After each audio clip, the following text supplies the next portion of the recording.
बहुत प्रकार का दहेज देकर फिर हाथ जोड़कर हिमाचल ने कहा, हे शंकर, आप पूर्ण काम है, मैं आपको क्या दे सकता हूँ। इतना कहकर वे शिवजी के चरण कमल पकड़कर रह गए। तब कृपा के सागर शिवजी ने अपने ससुर का सभी प्रकार से समाधान किया। फिर प्रेम से परिपूर्ण हृदय मैना जी ने शिवजी के चरण कमल पकड़े और कहा, हे नाथ, यह उमा मुझे प्राणों से भी प्यारी है।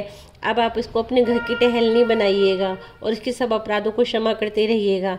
अब आप प्रसन्न होकर मुझको यही वर दीजिए। शिवजी ने बहुत तरह से अपनी सास को समझाया। तब वे शिवजी के चरणों में सिर नवाकर घर गई। फिर माता ने पार्वती को बुला लिया और गोद में बैठाकर ये सुंदर सीख दी, हे पार्वती, तू सदा शिवजी के चरणों की पूजा करना। नारियों का यही धर्म है, उनके लिए पति ही देवता है और कोई नहीं है। इस प्रकार की बातें कहते कहते उनकी आंखों में आंसू भर आए और फिर कन्या को छाती से चिपका लिया। फिर बोली, विधाता ने जग में स्त्री जाति को क्यों पैदा किया? पराधीन को सपने में भी सुख नहीं मिलता। ये कहती हुई माता प्रेम में अत्यंत विकल हो गई, परंतु कुछ समय जानकर दुख करने का अवसर न जानकर उन्होंने धीरज धरा। मैना बार बार मिलती है और पार्वती के चरणों को पकड़कर गिर पड़ती है। बड़ा ही प्रेम है, कुछ वर्णन नहीं किया जा सकता। भवानी सब स्त्रियों से मिल भेंट कर अपनी माता को के हृदय से जा लिपटी। पार्वती जी माता से फिर मिलकर चली। सब किसी ने उन्हें योग्य आशीर्वाद दिए। पार्वती जी फिर माता की ओर देखती जाती थी। सब सखियां उन्हें शिवजी के पास ले गई।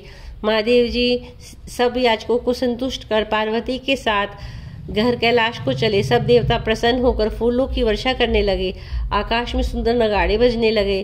तब हिमवान अत्यंत प्रेम से शिवजी को पहुंचाने के लिए साथ चले। वृष केतु शिवजी ने बहुत तरह से उन्हें संतोष कर आनंद कराकर विदा किया। तुरंत भवन आए और पर्वतराज हिमाचल तुरंत घर आए। उन्होंने सब पर्वतों और सरोवरों को बुलाया। हिमवान ने आदर, दान, विनय और बहुत सम्मान पूर्वक सबकी विदाई की। अब शिवजी कैलाश पर्वत पर पहुंचे। तब सब देवता अपने अपने लोकों को चले। तब शिवजी कैलाश पर पहुंचे। तब सब देवता अपने अपने लोगों को चले गए। तुलसीदास जी कहते हैं कि पार्वती और शिवजी जगत के माता पिता हैं, इसलिए मैं उनके श्रृंगार का वर्णन नहीं करता।